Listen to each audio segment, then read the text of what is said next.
Hello, আসসালামু আলাইকুম। আপনারা সবাই কেমন আছেন? আশা করি আপনারা সবাই ভালো আছেন। আজকে আমি চিংড়ি মাছ দিয়ে ফুলকপি রেসিপিটা আপনাদের মাধ্যমে শেয়ার করব। আশা করি আপনাদের সবারই ভালো লাগবে। প্রথমত আমি কড়াইয়ে তেল ঢেলে নিলাম, তারপর পেঁয়াজ কুচি, কাঁচামরিচ কুচি দিয়ে দিলাম। এটাকে আস্তে আস্তে আমি ভেজে নেব।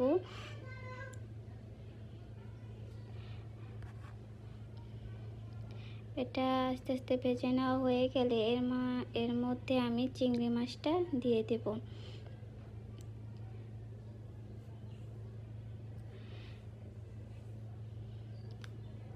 চিংড়ি মাছটাও আমি ভালোভাবে ভেজে নেব।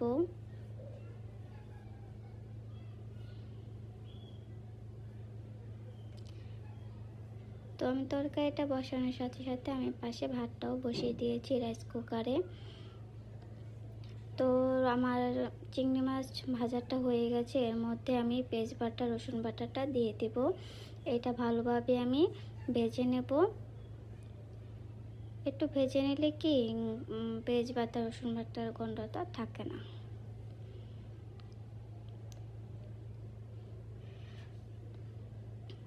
এটা আমার ভালো মতো কষানো হয়ে গেলে আমি একটু পানি দিয়ে দেব। এর মধ্যে পানি দিয়ে আমি হলুদের গুঁড়া, মরিচের গুঁড়া, জিরের গুঁড়া, স্বাদ মতো লবণ আমি দিয়ে দেব।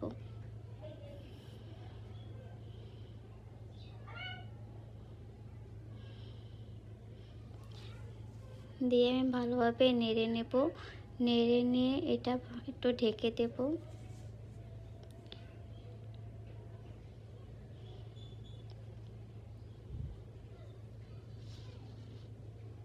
তো এটা লাল লাল হয়ে গেছে, তার মানে আমার কষানোটা হয়ে গেছে। এর মধ্যে এখন আমি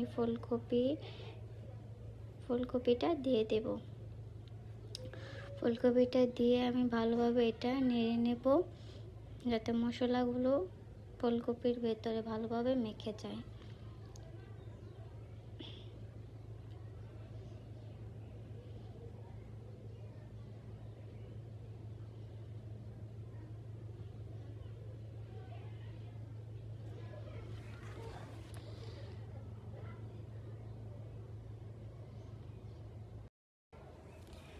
এটা আমি ভালোভাবে নেড়ে দেব।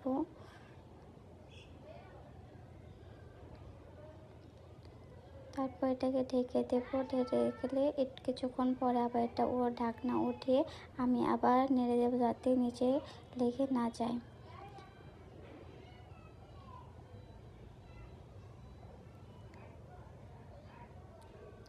তো এটা আমি ভালোভাবে নেড়ে আবার এটাকে ঢেকে দেব।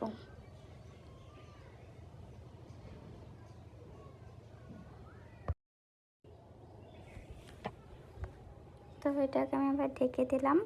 তারপর আবার এটাকে নেড়ে নিতে হবে, যাতে এটা নিচে লেগে না যায়। আসল কথা বলতে কি, এটা যদি নিচে লেগে যায় তাহলে পোড়া পোড়া একটা গন্ধ আসবে, তো স্মেলটা ভালো আসবে না। সেজন্য আমার একটু পরপর এটা নেড়ে দিতে হচ্ছে।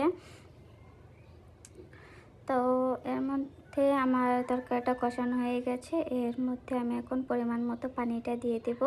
পানিটা দিয়ে আমি ভালোভাবে এটাকে নেড়ে এটাকে আমি ঢেকে দেব।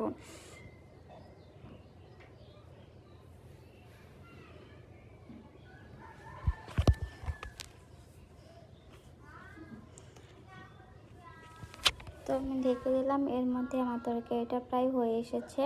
তো এর মধ্যে আমি এখন ধনিয়া পাতা কুচিটা দিয়ে দেব, কারণ শীতের মধ্যে ধনিয়া পাতাটা সব কিছুর মধ্যেই যায়। আর এখন ধনিয়া পাতা দেবো না, এটা তো হতেই পারে না। সেজন্য আমি ধনিয়া পাতাটা দিয়ে দিলাম। সব কিছুতে এখন ধনিয়া পাতা দিতে হয়, এর জন্য আমি ধনিয়া পাতাটা দিয়ে দিলাম। আর ধনিয়া পাতাটা দেওয়া হয়ে গেলে আমি এটাকে ঢেকে দিলাম। এই তো হয়ে গেল আমার আজকের চিংড়ি মাছ দিয়ে ফুলকপির রেসিপিটা। আশা করি আপনাদের সবার ভালো লাগবে।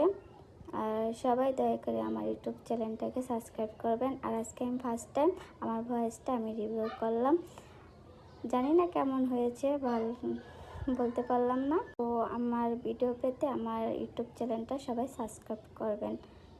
আসসালামু আলাইকুম, আল্লাহ হাফেজ, সবাই ভালো থাকবেন।